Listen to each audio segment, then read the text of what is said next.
அவங்களோட சுயநலத்தினால கொடுக்க வேண்டிய வீட்டுக்கு மரியாதைக்குரிய பாரத பிரதமர் வீடு கட்டும் திட்டத்தில் 3 லட்சம் பேருக்கு எப்படி வீடு கிடைக்காம இருக்குது.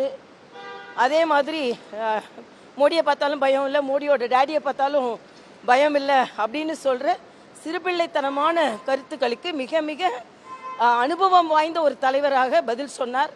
இதெல்லாம் பார்க்கும்போது நிச்சயமாக தேசிய ஜனநாயக கூட்டணி வெற்றி பெறும். அதற்கு மக்கள் மிகுந்த உற்சாகமாக இருக்கிறார்கள்.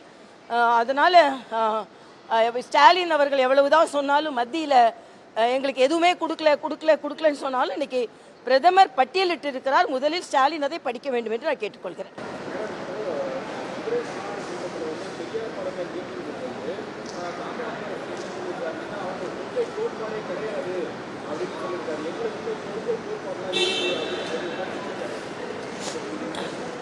நான் ஏற்கனவே அதுக்கு பதில் சொல்லிட்டேன். நான் கேட்குறேன், உங்களுக்கு கொள்கை கோட்பாடு இல்லைன்னா எல்லாரையும் நீங்கள் சமமாக மதிக்கிறீங்கன்னு சொன்னால் நீங்கள் இந்து கோயில்களுக்கு போக மாட்டேன்றீங்க. உங்கள் மாநாட்டில் இந்து மக்களை மதிக்கிறோம், எல்லாரும் 80-85% இந்து மக்கள் தான் அப்படின்னு சொல்லிட்டு முருகன் படம் வைக்க சொன்னாலும் காளியாத்தா படம் வைக்கல, நீங்கள் வைக்கிறது இல்லைல்ல.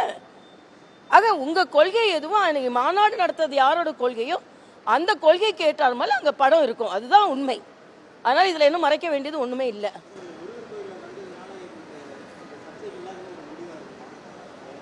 இல்லை, சர்ச்சைக்கு முடிவுன்னு சொல்கிறத விட உதாசீனப்படுத்தப்பட்ட இந்துக்களின் உணர்வுகள், புண்படுத்தப்பட்ட இந்துக்களின் உணர்வுகள். ஒரு சாதாரண அம்மா அழுதாங்க, எங்களுக்காக இல்லை.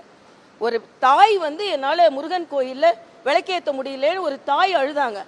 அத்தகைய தாய்மார்களுக்கு ஒரு மாரல் சப்போர்ட்டாக அவர் வந்தார். எல்லாத்தோட பூர்ணச்சந்திரன் ஒரு மனைவியை சந்தித்தது, இதெல்லாம் எவ்வளோ பெரிய ஆறுதல் அவங்களுக்கு.